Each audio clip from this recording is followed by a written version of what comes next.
In the golden light of morning, Shadow begins his day.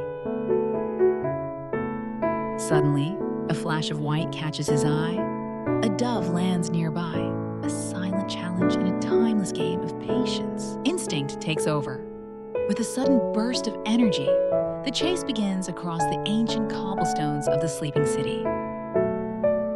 He follows her high into the branches.